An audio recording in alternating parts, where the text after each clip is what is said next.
In a match like this, there's no point system. In a match like this, there's no point system. It's normally win or lose.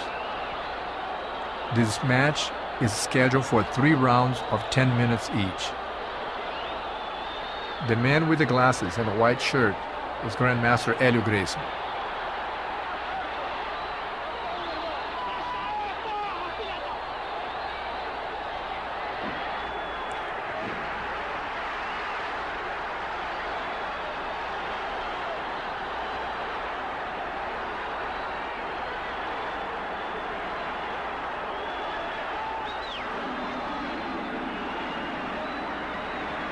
If you have to fight an opponent who is bigger and stronger than you, it is not a good idea to try to exchange punches with him.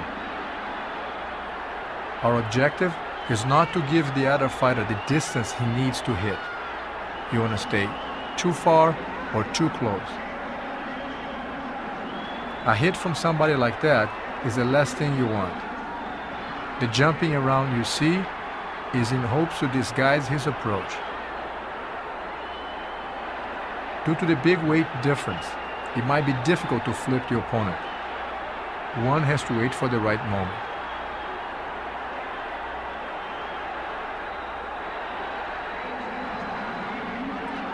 Being on the bottom does not necessarily mean that you are losing the fight, especially when you're fighting a heavier opponent.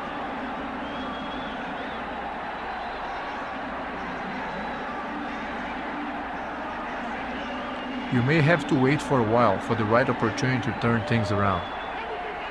Jiu-Jitsu techniques will give you the elements to wait for that opportunity.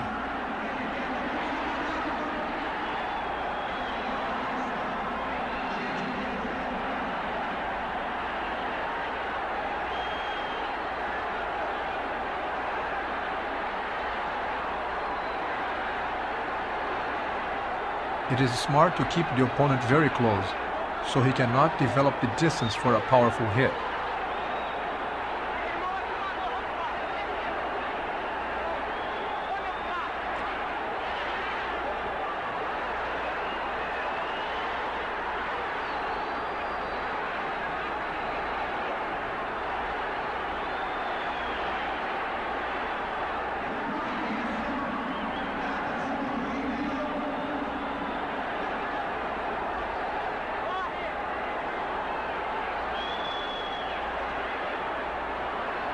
Strikes to the kidneys can be very effective on the long run. In one of my father's fights, his opponent took such a beating to the kidneys that after the fight, he was urinating fragments of the kidney.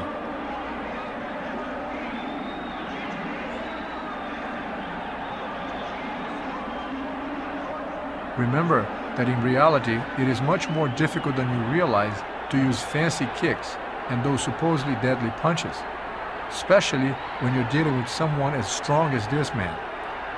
There's a good chance they might not work.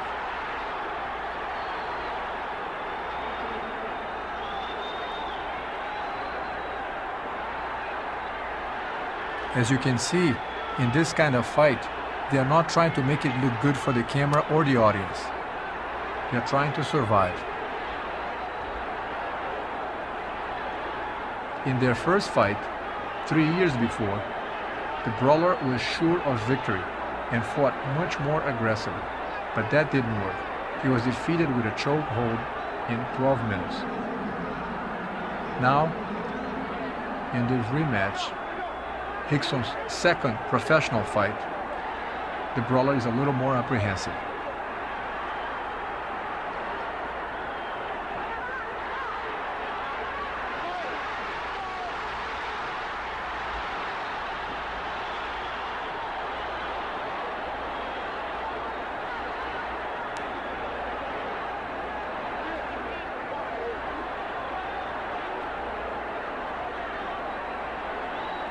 The difference between the Jiu-Jitsu taught at the Gracie Academy and all the other martial arts styles, including other styles of Jiu-Jitsu, is that the evolutionary process of our teaching methods is the result of extensive research by Grandmaster Gracie.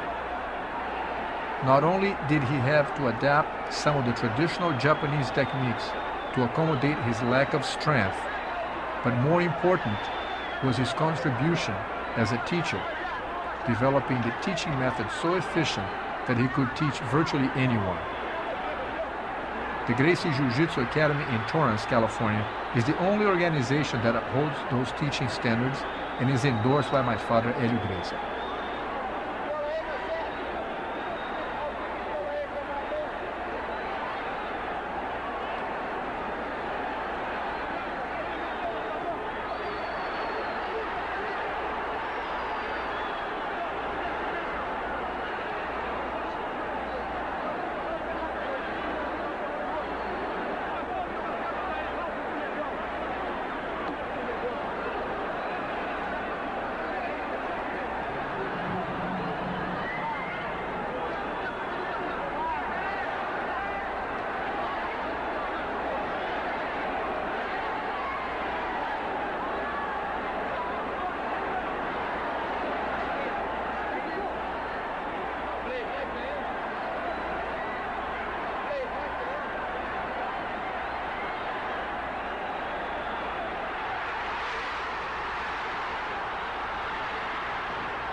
The referee will stop the fight and drag both contenders to the middle of the mat.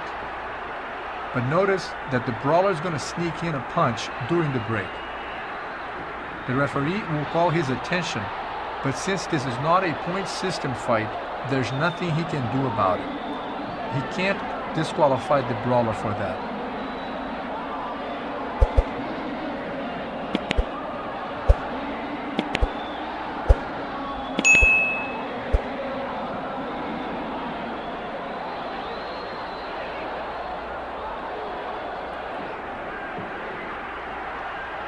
Everyone who looks at martial arts as a means of self-defense is really looking for the effectiveness that can be found at the Gracie Jiu-Jitsu Academy.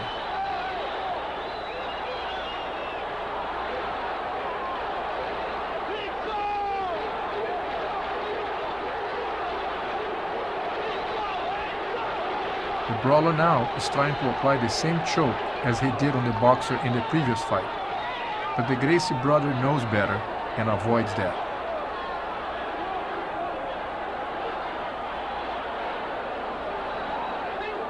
Once again, the brawler goes for the choke hold.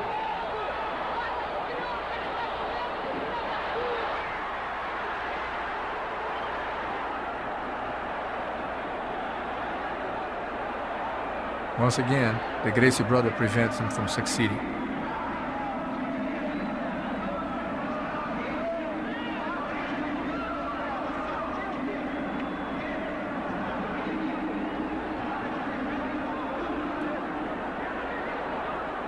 Believe it or not, the safest thing to do when fighting somebody like this is to stay as close as possible so he doesn't have the distance to hit you with the effectiveness that he would like to.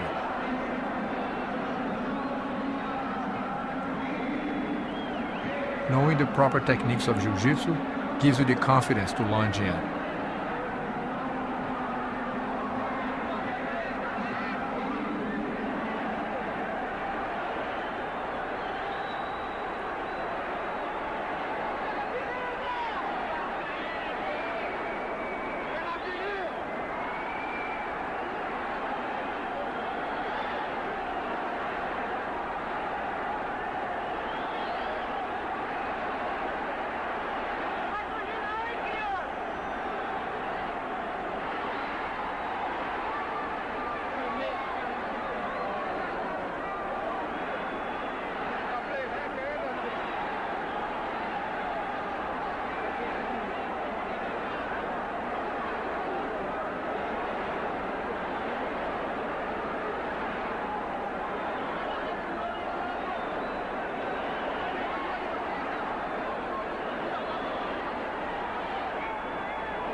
Keep in mind that Jiu-Jitsu was developed so that the little man can fight the big man. Sometimes when you have a strong opponent like this, simply holding on, it forces you into waiting for the right opportunity so that you can make your move.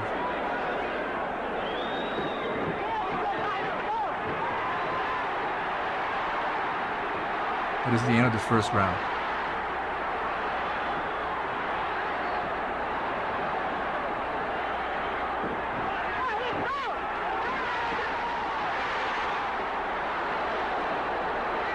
They go back to the action.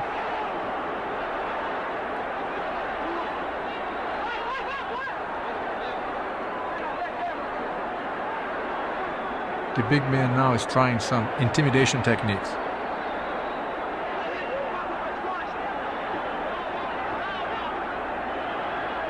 The Gracie brother did not hear the bell ring,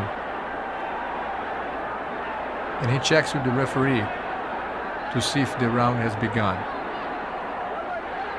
The big man is tired, and he wouldn't mind waiting a little longer. The Gracie brothers knows that, and is going to start pressing the buttons and push the fight to his pace.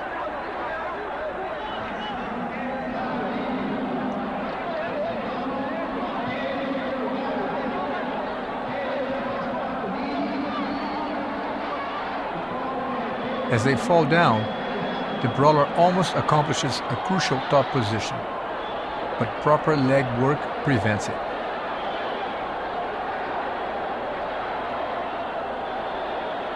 In a fight of this magnitude, there's much more happening than one realizes. Every little movement, no matter how insignificant it might seem, has a place in the overall result. Just like in a chess game, the way you move a little pawn may decide the result of the whole game.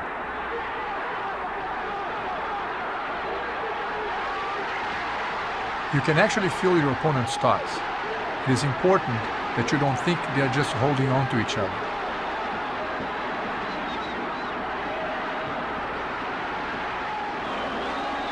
The Jiu-Jitsu man knows that his opponent is tired and is preparing to make his move.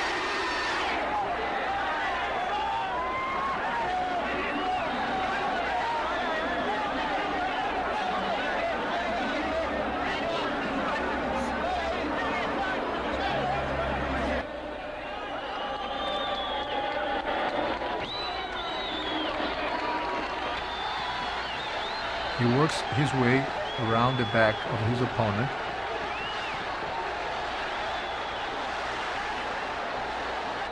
and gradually climbs on his back.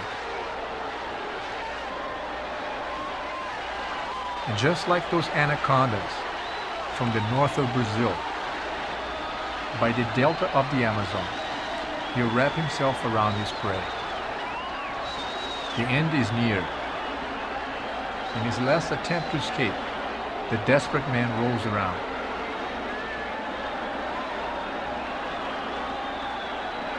He even tries eye gouging, but with the squeeze on the neck, the wild man taps out, and the tradition of the Gracie Jiu-Jitsu Academy lives on.